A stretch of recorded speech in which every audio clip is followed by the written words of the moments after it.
জমির খাজনা বা কর প্রদান করা এটি একটি গুরুত্বপূর্ণ বিষয়। আজকে আমি আপনাদের দেখাবো আপনি ঘরে বসে মোবাইল দিয়ে কিভাবে অতি সহজে জমির খাজনা প্রদান করিতে পারেন। চলুন শুরু করা যাক। এর জন্য আপনার মোবাইল থেকে প্রথমে একটি ব্রাউজার ওপেন করতে হবে এবং সার্চ বারে গিয়ে ldtax.gov.bd এই ওয়েব ঠিকানাটি লিখে ওয়েবসাইটে প্রবেশ করতে হবে। এটি হলো খাজনা প্রদান করার ওয়েবসাইট। এই ওয়েবসাইট থেকেই জমির খাজনা প্রদান করতে হয়। এখান থেকে নাগরিক কর্নারে ক্লিক করতে হবে। এখন নাগরিক লগইনে ক্লিক করতে হবে। এখানে এসে আপনার ইউজার আইডি এবং পাসওয়ার্ড দিয়ে লগ ইন করতে হবে। তো ইউজার আইডি পাসওয়ার্ড কিভাবে তৈরি করতে হয় আমি আগের একটি ভিডিওতে দেখিয়েছি। ভিডিওটি লিঙ্ক ডেসক্রিপশনে দেওয়া আছে, আপনি চাইলে দেখে নিতে পারেন। আপনার ইউজার আইডি পাসওয়ার্ড এখানে দিয়ে এখানে দুটি সংখ্যার যোগফল আছে, এই যোগফলটি বসিয়ে লগ ইন করুনে ক্লিক করতে হবে।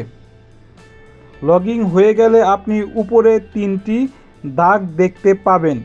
এই তিনটি দাগের মধ্যে ক্লিক করতে হবে এবং এখানে একটি মেনু বার ওপেন হয়েছে। এই মেনু বারের মধ্যে হোল্ডিং লেখা আছে, হোল্ডিংয়ে ক্লিক করতে হবে। আপনার হোল্ডিংয়ের মধ্যে এখানে বিস্তারিত তথ্য দেওয়া থাকবে। এই তথ্যগুলো আপনি দেখে বিস্তারিত লেখা যে বাটন আছে সেই বাটনটিতে ক্লিক করবেন।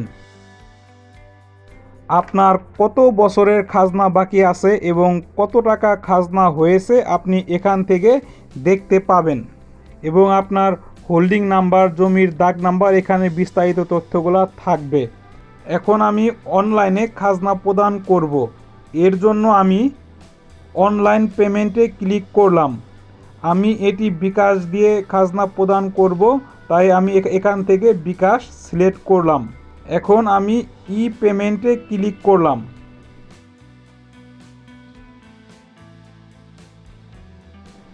এখানে বিকাশ নাম্বার দিতে হবে।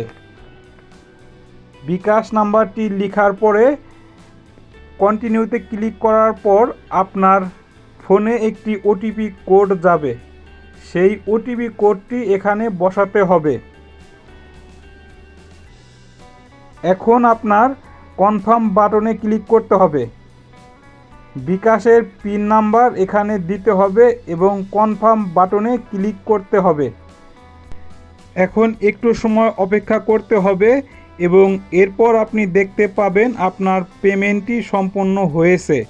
পেমেন্ট সম্পন্ন হওয়ার পরে খাজনার রসিদ সেটি এখানে দেখাবে। এটি আপনি ডাউনলোড করে রাখতে পারেন বা প্রিন্ট করে রাখতে পারেন। আমার এখন প্রিন্টার সংযোগ আছে, তাই আমি এটি প্রিন্ট করে রেখে দিলাম। এইভাবে আপনারা অতি সহজে ঘরে বসে জমির খাজনা প্রদান করতে পারেন। টেকনোলজি বিষয়ক নতুন নতুন ভিডিও পেতে ট্রাইবস টেকনোলজি চ্যানেলটি সাবস্ক্রাইব করবেন।